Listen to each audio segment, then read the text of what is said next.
Hello students, आज हम लोग बीए फर्स्ट ईयर के फर्स्ट पेपर में स्वप्न वासवदत्तम का अध्ययन कर रहे थे। आज हम अध्ययन करेंगे 12th श्लोक का।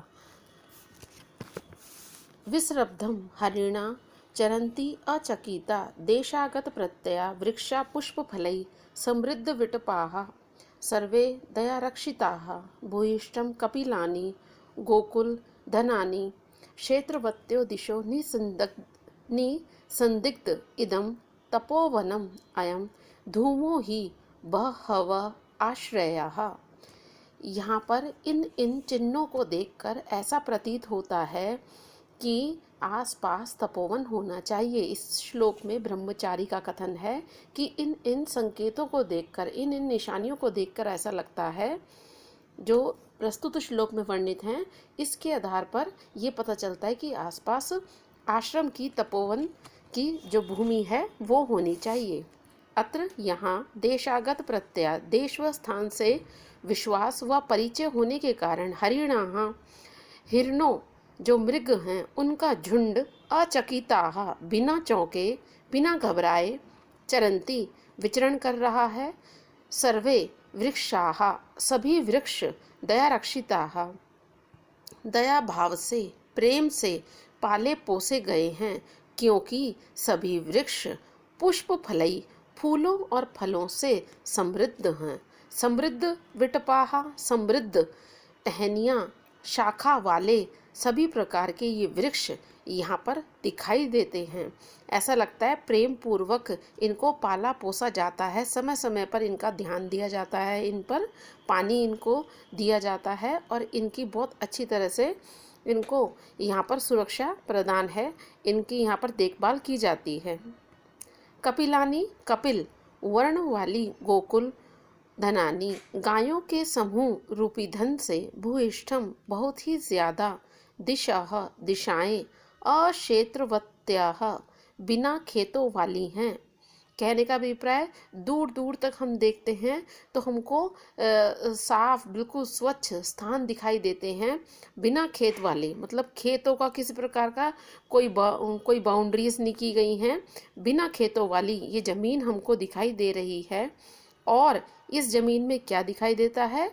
अयम धूमः, यह जो धुआं है, जो यज्ञों को करने से प्रतिदिन सुबह और शाम, प्रातःकालीन संध्या, सायंकालीन संध्या में यज्ञों को करने से बहवः आश्रयः विविध आश्रय वाला, अग्नि का जो आश्रय है, आश्रय वाला अर्थात धुआं। हमने अभी तो खैर आप लोगों ने इसको नहीं पढ़ा है, तर्क संग्रह में है, यत्र यत्र धूमा तत्र तत्र वह्नि, जहाँ जहाँ पर धुआं होता है वहाँ वहाँ पर आग होती है, क्योंकि धुआं वही होगा जहाँ पर आग होगी। पर लेकिन ये ज़रूरी नहीं है कि जहाँ जहाँ पर आग हो वहाँ वहाँ पर धुआं भी हो। और ये जो धुआं किस लिए होता है? आर्द्र ईंधन संयोग, गीली लकड़ियाँ होने के कारण। तो कहते हैं इन चिन्हों को देखकर पता चलता है ये चारों ओर जो ये धुआं प्रसरति फैल रहा है, इदम निसंदिग्धम बिना संदेह के कह सकते हैं कि आसपास में यहाँ पर तपोवन की भूमि है। यहाँ पर ये हमको पवित्र चिन्ह दिखाई देते हैं। इन चिन्हों के माध्यम से हम इस बात का स्पष्ट रूप से अनुमान लगा सकते हैं कि यहाँ पर तपोवन का भव्य स्थान होना चाहिए। कपिला गाय सर्वोत्तम मानी गई हैं। वशिष्ठ की होमधेनु भी कपिला गाय थी। तपोवन में किसी भी प्रकार की हिंसा नहीं होती है, हिंसा वहाँ पर वर्जित होती है। इसलिए सभी जीव जो आपस में हिंसा रखते हैं वो पूरी तरह विश्वस्त होकर एक साथ मिलजुल कर यहाँ पर रहते हैं। इसी प्रकार का भाव अभिज्ञान शाकुंतलम, जो महाकवि कालिदास की रचना है, उसके प्रथम अंक में इस प्रकार का वर्णन है। जब दुष्यंत वहाँ पर जाते हैं और वो भी कुछ चिन्हों के माध्यम से यह अनुमान लगाते हैं कि आसपास तपोवन की भूमि है, क्योंकि वहाँ पर इंगुदी के फल को तोड़ने वाले चिकने पत्थर दिखाई देते हैं। और ये इंगुदी का जो फल है ये हमको आश्रम स्थान पर पाया जाता है। और वहाँ पर जो पानी की रेखाएं दिखाई दे रही हैं, ऐसा लगता है मुनिगण स्नान करके जल में और वहाँ से गए होंगे, इसलिए पानी की रेखाएं दिखाई दे रही हैं।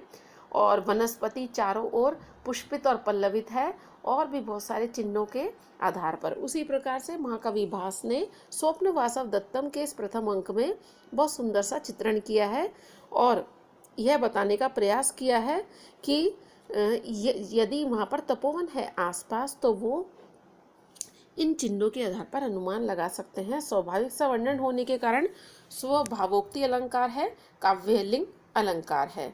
विश्रब्द वी प्लस और श्रव्यु प्लस कतः भूयिष्ठ। अब ये भू प्लस इट प्लस ईष्ठन, भूइष्ठम जो शब्द है ये कैसे बना है? भू प्लस यट प्लस ईष्ठन। चकिताः, चक प्लस कतः प्लस जस। अब यहाँ पर देखा है यज्ञ की गाय को धन ही माना गया है क्योंकि उनके धृत घी आदि से ही यज्ञ संपन्न होता है। तो यज्ञ की गाय को धन के रूप में स्वीकार किया जाता था।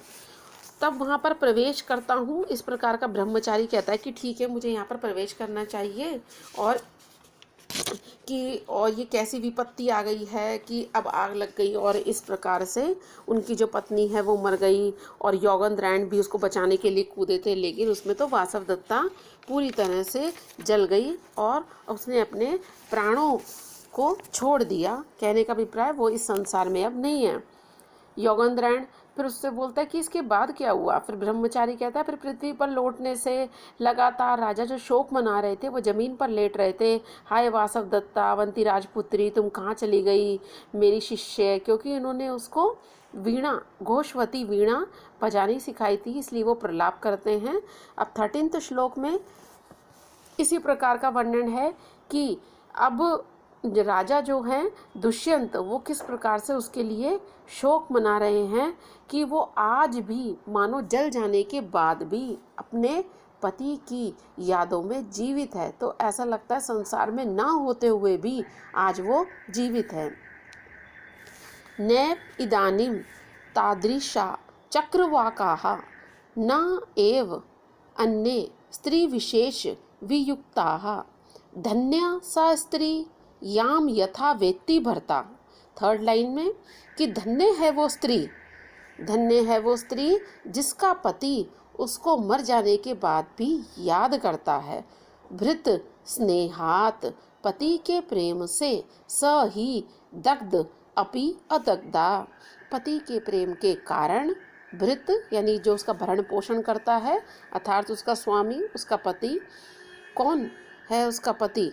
उदयन, वासव दत्ता का पति। उसकी बात हो रही है कि उसके वासव दत्ता के जल जाने पर भी जो उन्होंने एक योजना बनाई है उसके अनुसार कि वासव दत्ता के जल जाने के बाद भी आज वो मानो बिना जली है।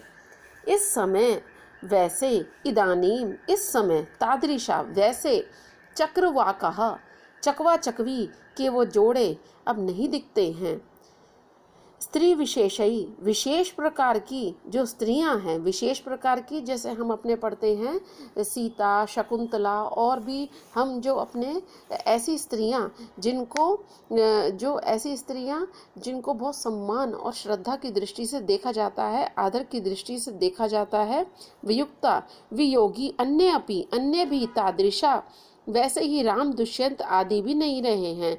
वो कहते हैं ना तो उस प्रकार की आजकल स्त्रियां हैं और ना ही उस प्रकार के आजकल पुरुष हैं जो पत्नी के वियोग में पूरी तरह से अपने आप को लीन कर दें। जैसे श्री राम ने उनसे सीता अलग हो गई तो उन्होंने जब उनको यज्ञ करना जरूरी था तब उन्होंने उनकी सोने की प्रतिमा बनवाकर अपने साथ उस प्रतिमा को रखवाकर उसके साथ यज्ञ को संपादित किया था, और वो अपनी पत्नी का स्थान उन्होंने किसी और को नहीं दिया। तो वो कहते हैं आज वैसे लोग कहाँ हैं, ना तो उस प्रकार की स्त्रियां हैं और ना ही उस प्रकार के पुरुष हैं।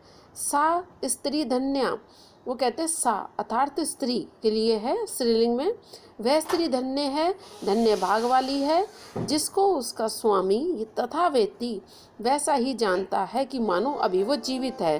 तो जल जाने पर भी वो पति के प्रेम के कारण आज मानो बिना जली हुई है, आज भी मानो जीवित है। विरोधाभास और प्रतीप अलंकार है प्रस्तुत श्लोक में, और ये बताए कि आज उस प्रकार के लोग नहीं हैं, और वासवदत्ता के प्रेम में राजा पूरी तरह से मानो जो राजा उदयन है वो शोक मना रहा है, उसको याद करता है, उसको भूला नहीं है। परिसर्पणम, परि प्लस सृप प्लस ल्युट प्रत्यय, उत्थाय, उत प्लस था प्लस क्त्वा प्रत्यय। चक्रवाकः, चक्र, वाकः, वाक शब्द कैसे बना है, वय प्लस घय प्रत्यय। धन्या, धन प्लस यत प्लस टाप प्रत्यय। मरने के बाद भी आज भी मानो वो उनकी यादों में जीवित है।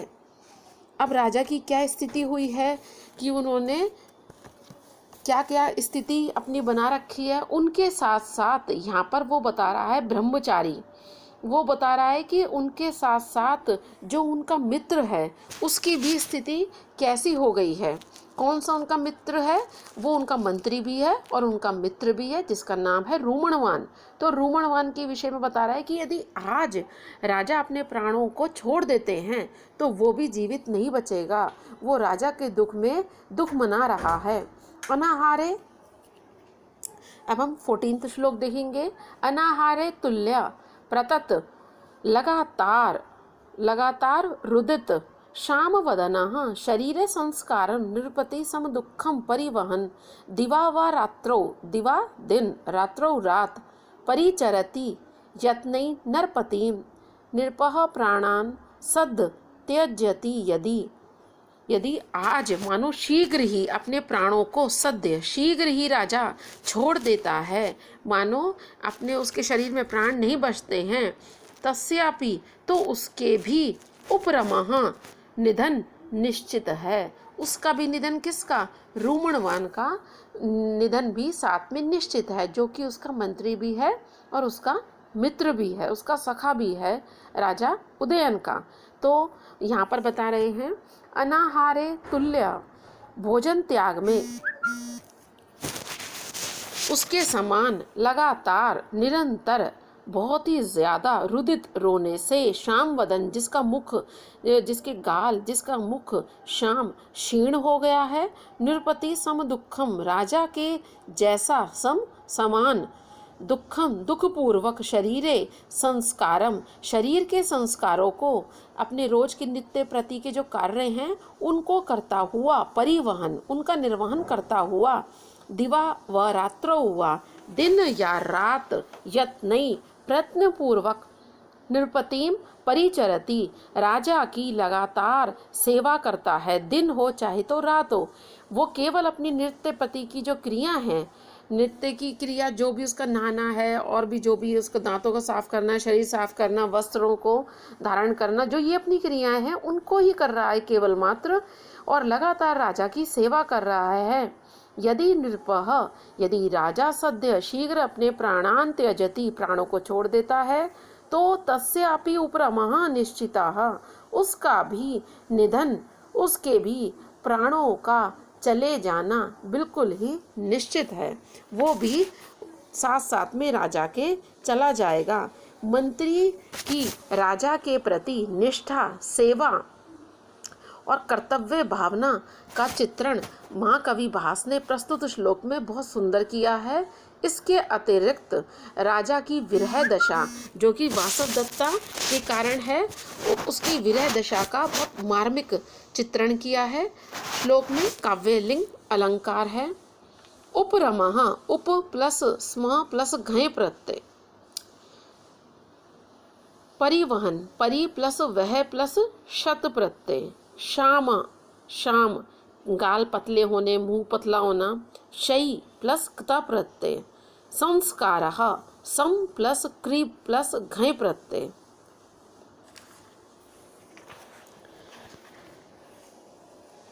अब यहाँ पर जो योगेंद्रायण है 15वें श्लोक में, वो कहता है मनी मन, अपने मन में, कि अरे जो मैं काम कर रहा हूँ, क्योंकि योगेंद्रायण तो श्रेष्ठ मंत्री है, वृद्ध मंत्री है, कुशल मंत्री है, तो कहता है कि मैं जो कार्य कर रहा हूँ मुझसे ज़्यादा कार्य तो ये कर रहा है, इसके कंधों पर तो बहुत महत्वपूर्ण दायित्व है, सविश्रमो हि अयं भारः प्रसक्त तस्य तु श्रमः तस्मिन् सर्वम् अधीनं हि यत्र अधीनो नर अधिपः।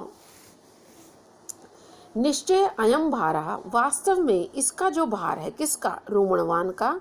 सविश्रम, वो कहते हैं इसका जो भार है वो बहुत ही कठिन है, लेकिन मेरे कंधों पर जो जिम्मेदारी है उसकी अपेक्षा वो सरल है। इसी बात को प्रस्तुत श्लोक में बताते हैं। निश्चय ही यह भार जो दायित्व है विश्राम से युक्त, विश्राम वाला है। वो अपने विषय में कह रहा है।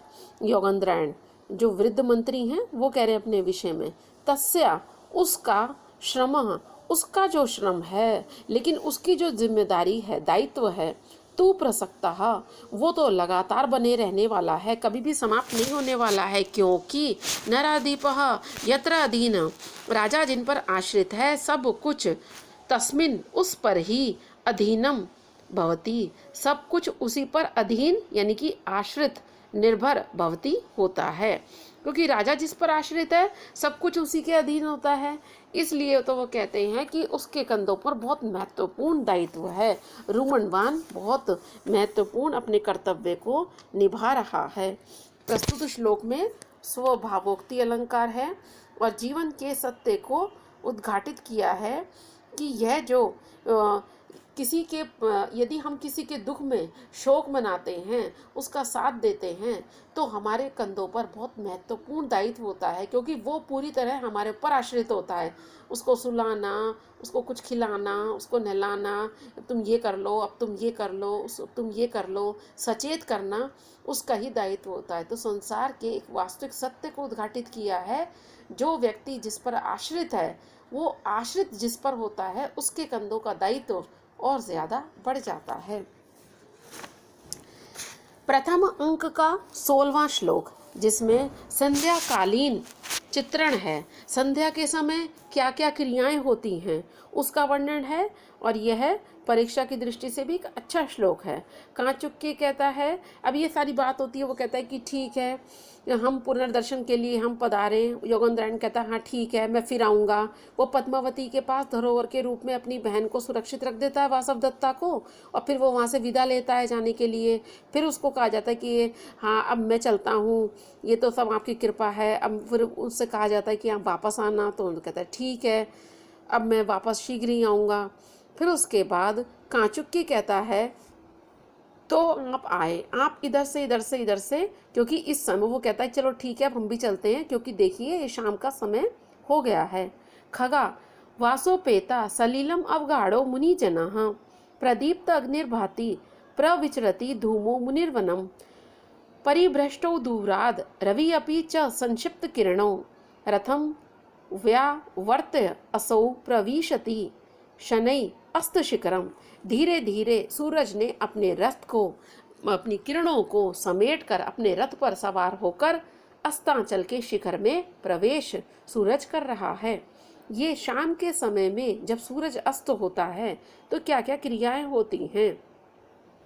खगाहा पक्षी, वासोपेता निवास अर्थात घोंसलों में रह रहे हैं, वो अपने अपने घोंसलों में चले जाते हैं। मुनिजनः मुनिगण तपस्वी लोग, सलीलम जल में, अवगाढ़ः स्नान कर रहे यानी कि स्नान करके उस जल में प्रविष्ट हो जाते हैं, स्नान करने के लिए जल के अंदर चले जाते हैं, क्योंकि उसके बाद उनको अपनी संध्याकालीन यज्ञ आदि जो अपनी जो वंदन है वो इत्यादि करने हैं, धार्मिक क्रियाओं से युक्त होना है। प्रदीप्त जली हुई अग्निर्भाति, अग्नि की भांति सुशोभित हो रही है। जली जली अग्नि चारों ओर दिखाई दे रही है और यज्ञ का धुआं चारों ओर फैल रहा है। मुनिवनम तपस्वियों के वन में, तपोवन में, आश्रम में, प्रविचरति चारों ओर धुआं जो है वो प्रसारित हो रहा है। अपीचा दूरात और दूर से, आकाश से, परिभ्रष्ट गिरा हुआ रवि संक्षिप्त किरण, मानो सूरज आकाश जो ऊपर से बिल्कुल नीचे पश्चिम की ओर जाता हुआ संकुचित किरणों वाला अपने रथ को लौटाकर धीरे धीरे अस्त शिखरम अस्ताचल की ओर प्रवेश कर रहा है। यहाँ पर अब प्रथम अंक समाप्त होता है। इस प्रस्तुत श्लोक में संध्याकालीन समय का बहुत सुंदर सा चित्रण है। संध्याकालीन तपोवन बहुत ही मनोहर वर्णन है कि उस समय ये कैसा लगता है। इसमें अनुमान और स्वभावोक्ति अलंकार है। परिभ्रष्ट, परिभ्रंश प्लस क्ता प्रत्यय, प्रविशति, प्र प्लस विश प्लस तिप, प्रदीप्त, प्र प्लस दीप प्लस क्ता प्रत्यय। बहुत सुंदर सा वर्णन है। इसके साथ ही प्रथम अंक समाप्त होता है। दूसरा और तीसरा अंक, द्वितीय और तृतीय अंक में एक भी श्लोक नहीं है। परीक्षा की दृष्टि से आपको केवल श्लोक पूछे जाते हैं और श्लोक की व्याख्या करने के लिए आती है, क्वेश्चन आते हैं। इसलिए अब मैं आपको चतुर्थ अंक पढ़ाऊंगी जिसमें श्लोक हैं। चतुर्थ अंक को हम अगली कक्षा में पढ़ेंगे।